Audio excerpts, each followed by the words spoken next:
رسوله الكريم أما بعد أعوذ بالله من الشيطان الرجيم بسم الله الرحمن الرحيم لئن شكرتم لأزيدنكم ولئن كفرتم إن عذابي لشديد صدق الله العظيم. بزرگان محترم اور عزیز دوستو،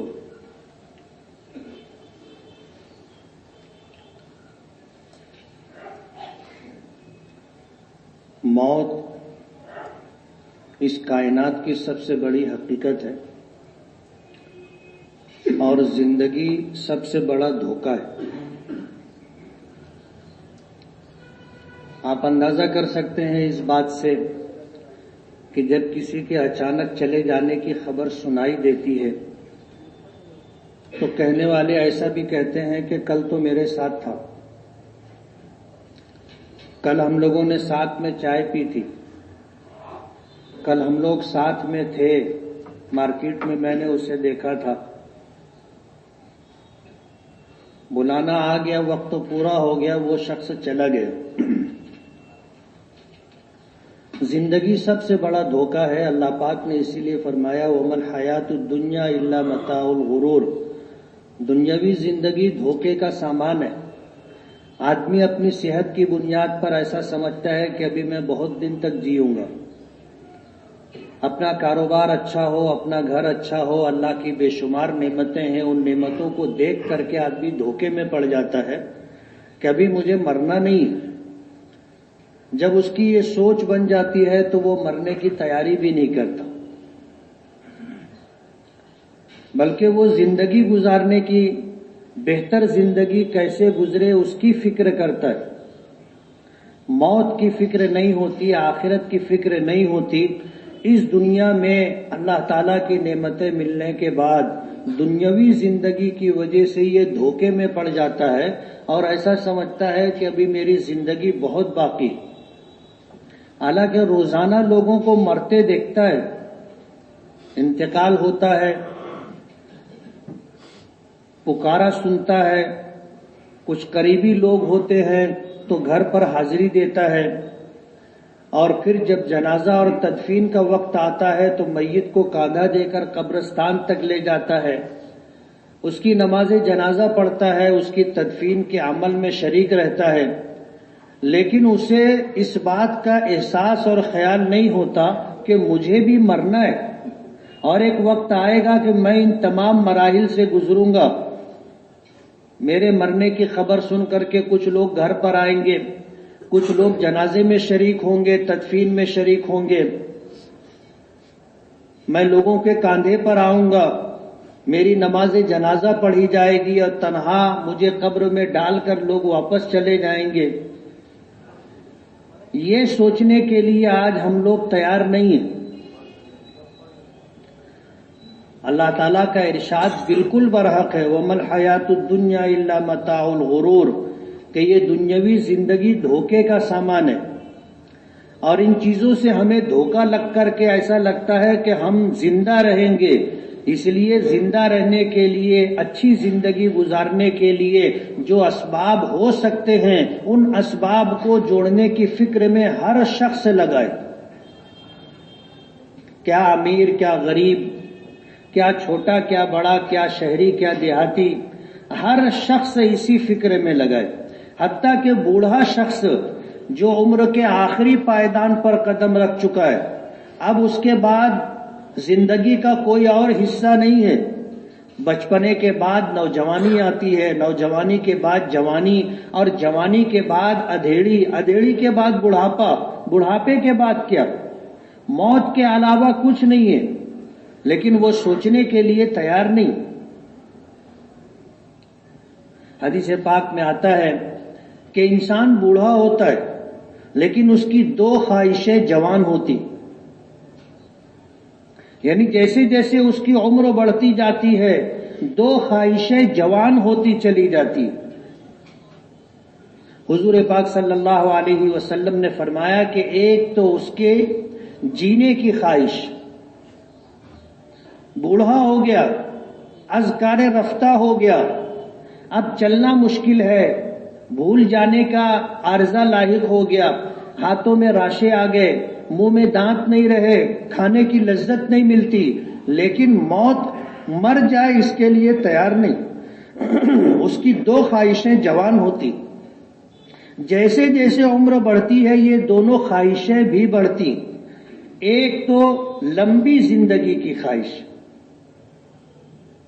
لمبی زندگی کی خواہش، اور دوسری چیز دولت کی محبت۔ یہ دو چیزیں حضور نے فرمایا آدمی بوڑھا ہوتا ہے اس کی یہ دو خواہشیں جوان ہوتی۔ تو بڑھاپے میں مال کی محبت بڑھ جاتی ہے، بڑھاپے میں جینے کی خواہش بڑھ جاتی ہے، مرنے کے لیے اس وقت بھی آدمی تیار نہیں ہوتا، حالانکہ موت برحق ہے۔ اللہ کا ارشاد ہے، اللہ پاک کا کل نفس ذائقۃ الموت، ہر نفس کو موت کا مزہ چکھنا ہے، ہر نفس کو موت کا مزہ چکھنا ہے۔ پچھلا سال گزر گیا، چاند کے حساب سے شمسی تاریخ کو دیکھ کر کے نئے سال کی ابتدا ہو چکی، حالانکہ ہماری شریعت میں عبادات کے لیے قمری تاریخوں کو اولیت دی گئی ہے۔ ہم رمضان کے روزے چاند دیکھ کر کے رکھتے، عید اور بقرعید اور دیگر اسلامی خوشیوں کے مواقع ہم چاند کے حساب سے چلتے، سورج کے حساب سے نہیں۔ لیکن قمری تاریخ لوگوں کو یاد نہیں رہتی، لوگوں سے پوچھا جائے آج کیا تاریخ ہے تو وہ انگریزی تاریخ بتائیں گے، ان سے پوچھا جائے اسلامی تاریخ تو تھوڑی دیر کے لیے خاموش رہیں گے، اور پھر جو جواب آئے گا آپ کو پتہ ہے۔ اسلامی تاریخ، قمری تاریخ ہمیں یاد نہیں رہتی۔ شریعت کی اس میں جو بھی حکمت و مصلحت ہے وہ اللہ ہی بہتر جانتا ہے، لیکن قمری سال شمسی سال کے مقابلے میں چھوٹا ہوتا ہے، اور شمسی تاریخوں کے حساب سے آدمی کی عمر اسے کم لگتی ہے۔ یہ دونوں، اس میں جو سال کا فرق ہوتا ہے اس فرق کے حساب سے قمری مہینوں کے حساب سے آدمی کی عمر زیادہ ہوتی ہے۔ اگر آپ حساب لگاؤ گے تو مہینہ دو مہینہ سال بھر عمر آپ کی زیادہ لگے گی قمری تاریخوں میں، اور شمسی تاریخوں میں کم لگے گی۔ اس امت کو اللہ پاک نے 60-70 سال کی عمر دی، 60-70 سال کی، اور 60-70 سال کے بعد ظاہر بات ہے پھر آدمی اس عمر میں جانے کے بعد کیا ہو جاتا ہے آدمی دوسروں کو دیکھ کر کے اندازہ کر سکتا ہے۔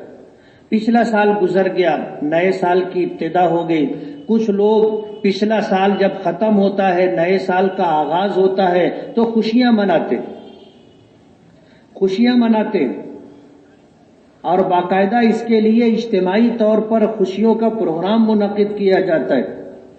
شریعت نے اسے پسندیدہ نگاہ سے نہیں دیکھا، یہ خوشی کا موقع نہیں ہے، احتساب کا موقع ہے، احتساب کا موقع ہے۔ آدمی یہ دیکھے کہ میری عمر کا 1 سال اور کم ہو گیا، میں 1 سال موت سے اور قریب ہو گیا، قبر کا زمانہ میرے لیے اور قریب آ گیا۔ لیکن اس انداز میں آج امت نہیں سوچ رہی۔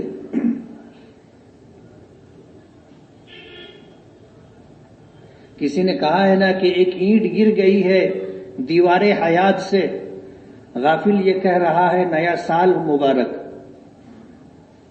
زندگی کی ایک اینٹ گر گئی، زندگی کی جو دیوار تھی اس کی ایک اینٹ گر گئی، اور جو غافل آدمی ہے وہ کہتا ہے کہ نیا سال مبارک، حالانکہ اس کو اس بات کی فکر کرنی چاہیے تھی اس کا 1 سال گزر گیا۔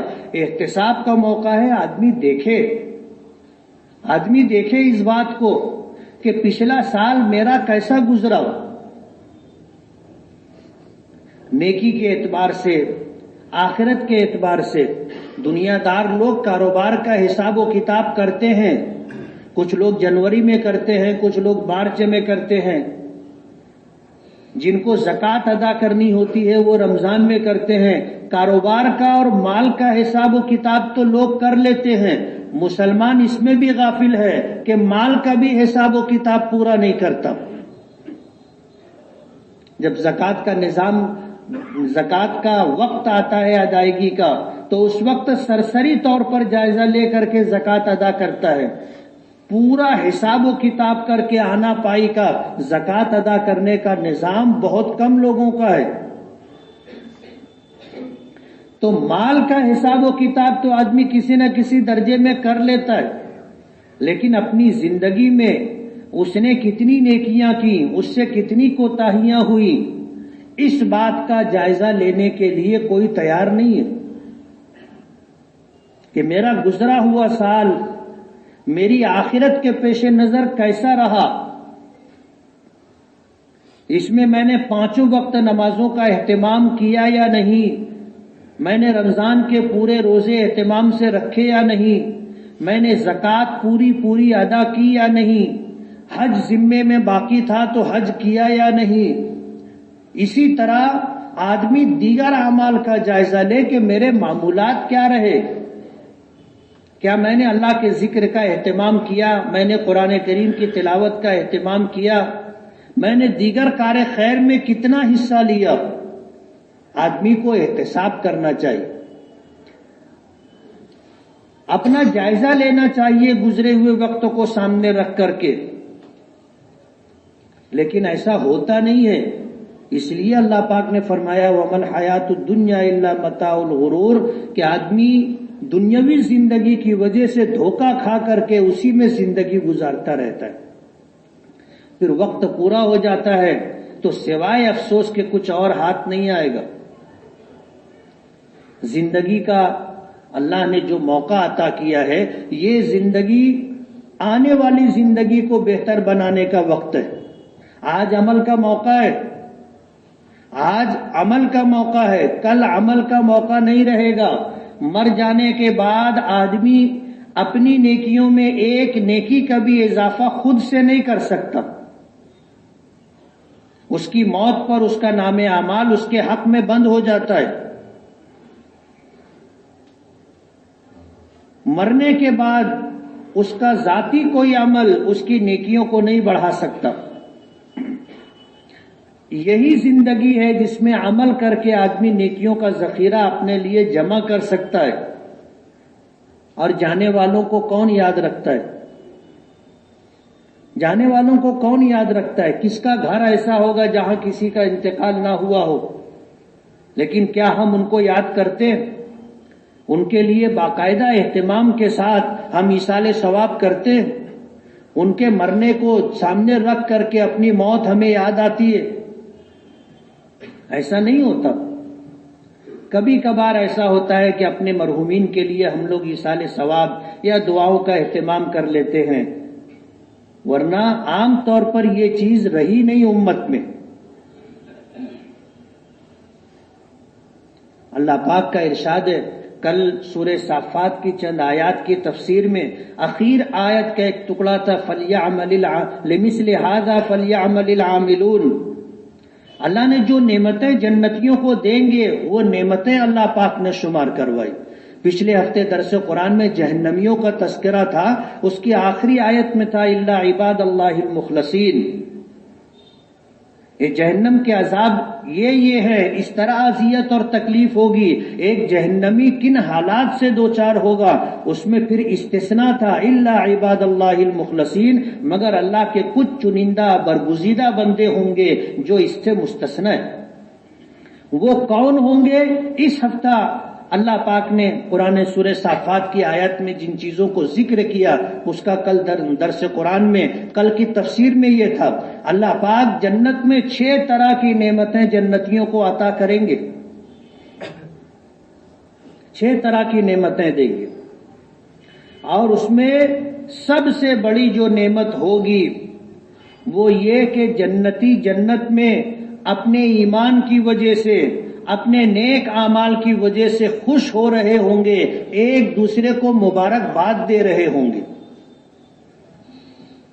اور ایک واقعہ اللہ پاک نے ذکر کیا، قال قائل انی کان لی قرین، کہ ایک کہنے والا، ایک جنتی یہ کہے گا دنیا میں میرا ایک دوست تھا، بہت اچھا، بہت قریبی دوست تھا، قرین، بہت قریبی دوست، وہ مجھ سے کہا کرتا تھا اِنَّكَ لَمِنَ الْمُصَدِّقِينَ اَإِذَا مِتْنَا وَكُنَّا تُرَابًا وَعِظَامًا اَإِنَّا لَمَدِينُونَ، کیا تو ان لوگوں میں سے ہے جو ان باتوں کی تصدیق کرتے ہیں کہ ہم مر جائیں گے، ہمارا جسم اور ہماری ہڈیاں مٹی ہو جائیں گی اور اس کے بعد پھر ہمیں زندہ کیا جائے گا اور اس دنیا کے اچھے برے اعمال کا حساب و کتاب ہوگا، اچھے اعمال کی جزا اور بدلہ ملے گا اور برے اعمال پر مواخذہ اور عذاب ہوگا، کیا تو ان باتوں کی تصدیق کرتا ہے؟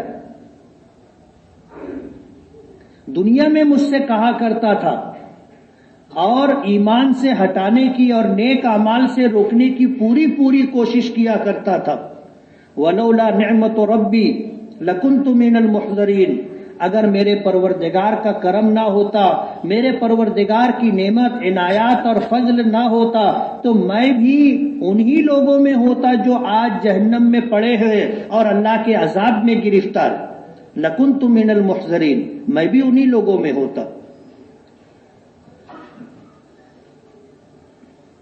اللہ پاک کا ارشاد ہے، اللہ پاک فرماتے ہیں گفتگو میں پھر وہ شخص کہے گا کہ لاؤ میں دیکھوں تو میرا وہ ساتھی کہاں ہے جو دنیا میں مجھ سے کہا کرتا تھا اِنَّكَ لَمِنَ الْمُصَدِّقِينَ، کہ کیا تو ان لوگوں میں سے ہے جو مرنے کے بعد دوبارہ زندگی پر اور اچھے برے اعمال کی جزا اور سزا پر یقین رکھتا ہے؟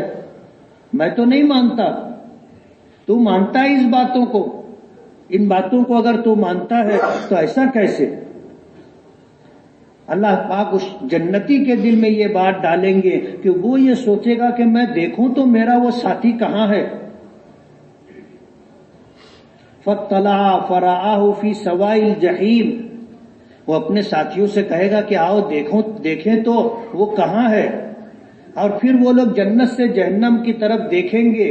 اللہ نے جس کو جھانکنے سے تعبیر کیا، جب جھانکیں گے تو اسے جہنم کے بیچ میں پڑا ہوا پائیں گے۔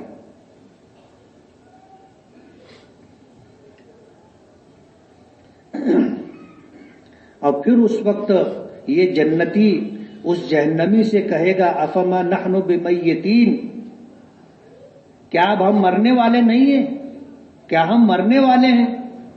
یعنی جو شخص دوبارہ زندہ ہونے کا انکار کیا کرتا تھا، آج اللہ نے اسے دوبارہ زندہ کر کے حساب و کتاب لے کر کے جہنم میں ڈال دیا، وہ جہنم میں پڑا ہوگا، اس سے اس کا جنتی دوست پوچھے گا اب مرنا نہیں ہے۔ ایک موت آدمی کو آنی تھی وہ آ گئی۔ سرکار دو عالم صلی اللہ علیہ وسلم جس وقت دنیا سے تشریف لے گئے، حضرت ابوبکر صدیق رضی اللہ تعالی عنہ نے اس وقت امت کو جو سنبھالا دیا تھا اور ترتیب سے جو باتیں ارشاد فرمائی تھی، اس میں سب سے پہلا جملہ تھا، تشریف لائے، سرکار دو عالم صلی اللہ علیہ وسلم کے چہرے مبارک سے کپڑا ہٹایا، آپ کی پیشانی مبارک کو بوسہ دیا اور روتے ہوئے یہ فرمایا تھا لن یجمع اللہ علیک موتتین، اللہ آپ پر دو موت جمع نہیں کرے گا، ایک آنی تھی وہ آ گئی، اس کے بعد موت نہیں ہے۔ تو یہ جہنمی سے پوچھا جائے گا، اس کا جنتی دوست تو پوچھے گا اب مرنا نہیں ہے۔ دنیا میں جینے کے بارے میں کہا کرتے تھے کہ کہاں زندگی ہوگی اور کون پھر دوبارہ جیے گا، بابر بعیش کوش کے عالم دوبارہ نیست، بس یہی زندگی ہے، جتنا عیش کرنے کا ہو عیش کر لو، اس کے بعد کوئی زندگی نہیں ہے۔ آج استہزاء کے ساتھ کہا جائے گا مرنا نہیں ہے، یہ زندگی ہمیشہ کی ہے۔ اس کا مطلب یہ ہے کہ تم جہنم میں ہو، اللہ کے عذاب میں ہو، مرنا نہیں ہے، ہمیشہ رہو گے جہنم میں، اور جنتی خوش ہوں گے کہ اب ہمیں مرنا نہیں ہے۔ کبھی جنت سے نکالے نہیں جائیں گے، کبھی نعمتوں سے محروم نہیں کیے جائیں گے، بلکہ جنت میں گزرا ہوا ہر دن آنے والے دن کے مقابلے میں نعمتوں کے اعتبار سے کمتر ہوگا۔ ہر آنے والا دن نعمتوں کو بڑھاتا جائے گا، اور یہ لامتناہی سلسلہ ہوگا، کبھی ختم نہیں ہوگا۔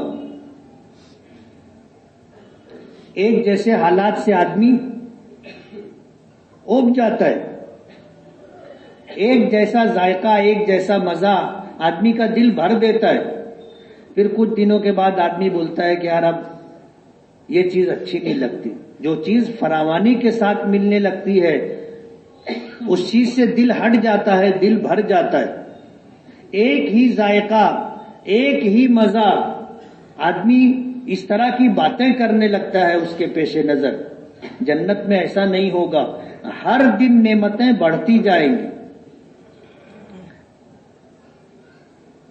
قرآن کریم میں کل کی تفسیر میں یہ تھا کہ جنت میں آدمی کو بھوک نہیں لگے گی، اس لیے کہ بھوک بھی ایک مصیبت ہے۔ جنت میں بھوک نہیں لگے گی، لیکن کھانے کی خواہش رہے گی، کھانے کی خواہش رہے گی، آدمی کھائے گا، لذت لینے کے لیے کھائے گا، لذت لینے کے لیے کھائے گا، بھوک مٹانے کے لیے نہیں کھائے گا۔ جب کھاتا رہے گا، کھاتا رہے گا، جب کھانے سے رک جائے گا، حدیث پاک میں آتا ہے کہ پھر ایک ڈکار آئے گی جس میں خوشبو ہوگی، اور ایسی خوشبو ہوگی کہ وہ بھی جنت کے لیے، جنتی کے لیے راحت کا سبب بنے گی۔ دنیا میں ڈکار آتی ہے، اس میں کیا ہوتا ہے آپ کو پتہ ہے؟ ایک ڈکار آئے گی، جنت میں سارا کھانا ہضم ہو جائے گا۔ تو یہ جنتی جہنمی دوست سے کہے گا افما نحن بمیتین، کیا بس اب ہم کو مرنا نہیں ہے؟ حدیث پاک میں آتا ہے کہ جب حساب و کتاب سے اللہ فارغ ہو جائیں گے اور سارے جنتی جنت میں، سارے جہنمی جہنم میں چلے جائیں گے، تو موت کو مینڈھے کی شکل دے کر کے جنت اور جہنم کے بیچ میں لایا جائے گا، اور سب کو حکم ہوگا کہ تمام جنتی اور تمام جہنمی دیکھیں۔ سارے جنتی سارے جہنمی دیکھ رہے ہوں گے، پھر موت کو ذبح کر دیا جائے گا۔ اور موت کو ذبح کر دیے جانے کا مطلب یہ ہے کہ موت ختم، اب کبھی کسی کو موت نہیں آئے گی، ہمیشہ کی زندگی اللہ پاک عطا کریں گے۔ ساری نعمتوں کا تذکرہ کرنے کے بعد اللہ پاک فرمائیں گے لمثل ھذا فلیعمل العاملون، جنت کی ان تمام نعمتوں کو حاصل کرنے کے لیے عمل کرنے والوں کو عمل کرنا چاہیے، نیکی کرنے والوں کو نیکی کرنا چاہیے، گناہوں سے بچنے کی پوری کوشش کرنا چاہیے۔ لمثل ھذا فلیعمل العاملون۔ یہ زندگی بہت مختصر ہے، کب کس کا بلانا آئے گا پتہ نہیں۔ گزرا ہوا سال ہمارے لیے احتساب کی دعوت ہے۔ کتنے تھے پچھلے سال جو ہمارے ساتھ تھے؟ کتنے تھے؟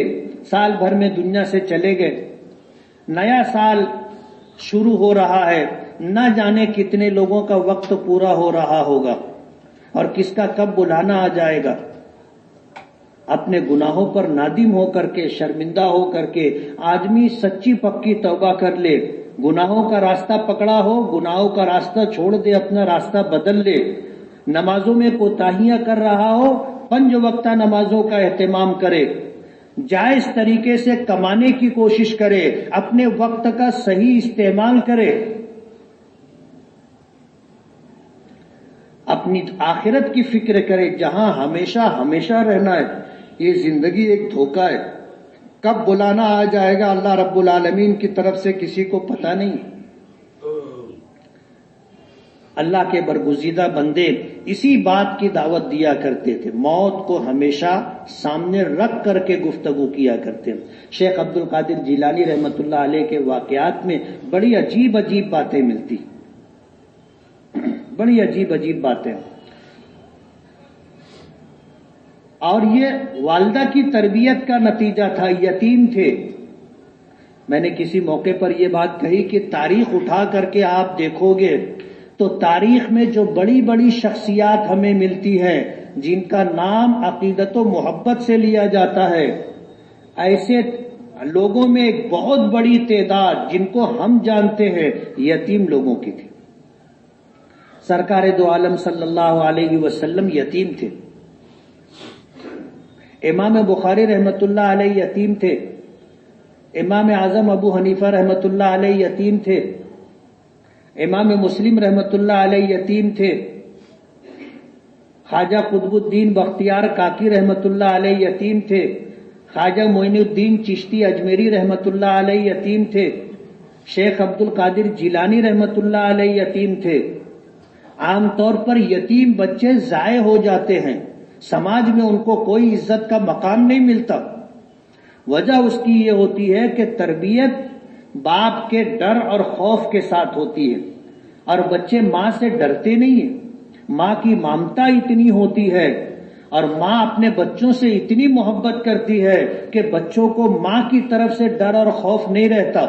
یہی وجہ ہے کہ عموماً یتیم بچے ضائع ہو جاتے ہیں، لیکن اگر ماں صحیح معنوں میں تربیت کرے تو ان کی تربیت سے بچے نکھر کر کے ایسے آتے ہیں کہ اندازہ نہیں ہوتا۔ شیخ عبد القادر جیلانی رحمۃ اللہ علیہ کا بہت عجیب واقعہ ہے بچپن کا، کہ جا رہے تھے علم حاصل کرنے کے لیے، اور اس زمانے میں روزی لوگوں کی تنگ ہوا کرتی تھی، جن کو روزگار نہیں ملتا تھا لوٹ مار کو وہ دھندا بنا لیا کرتے تھے۔ جنگلوں میں راستوں پر چھپ کر کے بیٹھنا، آنے والے قافلوں کو لوٹ لینا، یہ ایک پیشہ تھا ان کا۔ قافلہ ڈاکوؤں نے لوٹا، اور کسی ڈاکو نے ان سے بھی پوچھ لیا جب ان کے سامان میں کچھ مال نہیں ملا کہ تیرے پاس کیا ہے، تو بچے تھے، کہنے لگے کہ میری بغل میں 40 اشرفیہ ہیں، میرے بغل میں میرے کپڑے میں سلی ہوئی 40 اشرفیہ ہیں۔ تو اس کو بہت حیرت ہوئی کہ ہمیں تو پتہ نہیں تھا، لوگ ایسے موقع پر اپنا مال چھپاتے ہیں، اور ہم نے پوچھا تو اس نے اپنا مال بتا دیا۔ سردار کے پاس لے کر کے گئے کہ یہ کیا کہہ رہا ہے۔ سردار نے پوچھا کیا بات ہے، تو اس نے بتایا کہ میں نے پوچھا کہ تیرے پاس مال ہے، کیا ہے تیرے پاس؟ تو یہ کہتا ہے کہ میری بغل میں میرے کپڑے میں 40 اشرفیاں سلی ہوئی ہیں۔ ڈاکو نے کھلوا کے دیکھا 40 اشرفیاں نکلی، تو کہا کہ تو نے چھپا کیوں نہیں لیا؟ ہمیں تو معلوم نہیں تھا، ہم سے بچانے کے لیے تو خاموش کیوں نہیں رہا، تو جھوٹ کیوں نہیں بولا؟ تو اس نے کہا کہ میری ماں نے مجھے روانہ کرتے وقت یہ نصیحت کی تھی کہ بیٹا کبھی جھوٹ مت بولنا۔ کتابوں میں آتا ہے یہ ایک واقعہ اس ڈاکو کے لیے، سردار کے لیے، تمام ڈاکوؤں کے لیے ہدایت کا سبب بن گیا۔ کون سی اچھی بات کب اللہ تعالیٰ کس کے دل میں ڈال دے اور اس کے لیے ہدایت کا سبب بن جائے۔ اور زندگی ان کی پوری جس انداز سے گزری ہے شیخ عبد القادر جیلانی رحمۃ اللہ علیہ کی، آپ اندازہ کریں، پڑھیں بزرگوں کی سیرت کو، اولیاء کرام بزرگان دین کو آپ پڑھو، اللہ نے جو ان کو مقام دیا ہے کس وجہ سے دیا۔ شیخ عبد القادر جیلانی رحمۃ اللہ علیہ، موت کے تعلق سے ان کی کتاب غنیت الطالبین پڑھیے، پورا ایک عنوان انہوں نے اس پہ موت کا رکھا ہے کہ آدمی اگر پڑھ لیتا ہے تو روئیں بھربھرا کے کھڑے ہو جاتے ہیں، دل نرم ہو جاتا، آدمی آخرت کو سامنے رکھ کر کے جینے کی کوشش کرنے لگتا ہے کہ یار موت سر پر ہے، کب بلانا آ جائے گا معلوم نہیں، اپنا حساب و کتاب روزانہ کلیئر کرتے چلنا چاہیے۔ زندگی اللہ ایک مرتبہ دیتا ہے، آج ہم سچی پکی توبہ کر لیں، اپنی ماضی اور گزرے ہوئے دنوں میں ہم سے جو کوتاہیاں ہو گئی ہوں اللہ تعالیٰ سے رو کر گڑ گڑا کر کے ندامت کے ساتھ ہم معافی مانگ لے، توبہ کا دروازہ کھلا ہوا ہے۔ جب تک زندگی ہے، سانس کا ڈورا سلامت ہے، جب تک توبہ کا دروازہ کھلا ہے، اور جس وقت سکرات اور نزع کی کیفیت شروع ہو جائے گی اور عالم غیب عالم مشاہدہ میں آ جائے گا اور مرنے والے کو دکھائی دینے لگے گا کہ اب مجھے لینے کے لیے فرشتے آنے لگ گئے، توبہ کا دروازہ بند ہو جاتا ہے. مرتے وقت تو فرعون نے بھی توبہ کی تھی. آمنت برب ہارون و موسیٰ، جب اس کو موت نظر آئی، جبرائیل نے اس کو پکڑا اور پانی کی گہرائی میں کھینچا تو اس نے یہ کہا تھا آمنت برب ہارون و موسیٰ. قرآن کریم میں اللہ پاک نے ذکر کیا ہے. اللہ کی طرف سے جواب ملا تھا آن اب وقت ختم ہو گیا، اب نہیں. اس لیے آج الحمدللہ موقع ہے ہم سب سچے دل سے توبہ کر لیں کہ اللہ تعالی ہماری کوتاہیوں کو معاف کر دے. ہماری زندگیاں جو اللہ کی نافرمانیوں میں سرکار دو عالم صلی اللہ علیہ وسلم کی سنتوں سے ہٹ کر کے گزر رہی تھی، اللہ ہمیں معاف کر دے. ہم اللہ سے سچی پکی توبہ کر لے کہ اللہ میں تیری طرف رجوع ہوتا ہوں، اے اللہ میں توبہ کرتا ہوں، اے اللہ میں نادم ہوں، گناہوں کو چھوڑ کر کے نیکی کے راستے پر چلوں گا، اس بات کا عزم و ارادہ کرتا ہوں. اللہ پچھلے گناہوں کو معاف کر دے گا. اور یہ معافی بھی کیسی ہوتی ہے کہ نام اعمال سے بھی گناہ ہٹا دیے جائیں گے، لکھنے والے فرشتوں سے بھلا دیے جائیں گے. زمین کے جس حصے پر اور دنیا میں جن ساتھیوں کے ساتھ آدمی گناہ شریک ہو کر کے گناہ کیا تھا ان سب لوگوں سے اللہ پاک بھلا دیں گے. کل قیامت میں ہمارے گناہوں کی بدعمالیوں کی گواہی دینے والا کوئی نہیں ہوگا. سچی پکی توبہ کر لے. آنے والی زندگی کس کی کتنی باقی ہے اللہ بہتر جانتا ہے. گزرے ہوئے سال پر خوشی نہیں منائی جاتی، بلکہ گزرا ہوا سال ہمیں احتساب کی دعوت دیتا ہے کہ ہم اپنا محاسبہ کریں، اپنے اعمال کا جائزہ لیں. گزرا ہوا سال نیکیوں کے اعتبار سے ہمارے لیے کیسا رہا؟ کیا ہم مطمئن ہیں کہ ہاں ہمارا سال اچھا گزرا؟ اگر اچھا گزرا ہے تو الحمدللہ، اور اگر خدا نہ خواستہ ہمارا گزرا ہوا سال نیکیوں کے اعتبار سے ہمارے لیے اچھا نہیں رہا تو ہمارے لیے آج موقع ہے تلافی کا. آج موقع ہے تلافی کا. یہ جو وقت ہمارے پاس ہے یہ وقت ہمارے لیے دنیا اور جہاں کی چیزوں سے زیادہ قیمتی ہے. کہتے ہیں نا کہ الوقت اغلی من الذهب، کہ وقت سونے سے زیادہ قیمتی ہے. اللہ ہمیں عمل کی توفیق عطا فرمائے. وآخر دعوانا ان الحمدللہ رب العالمین.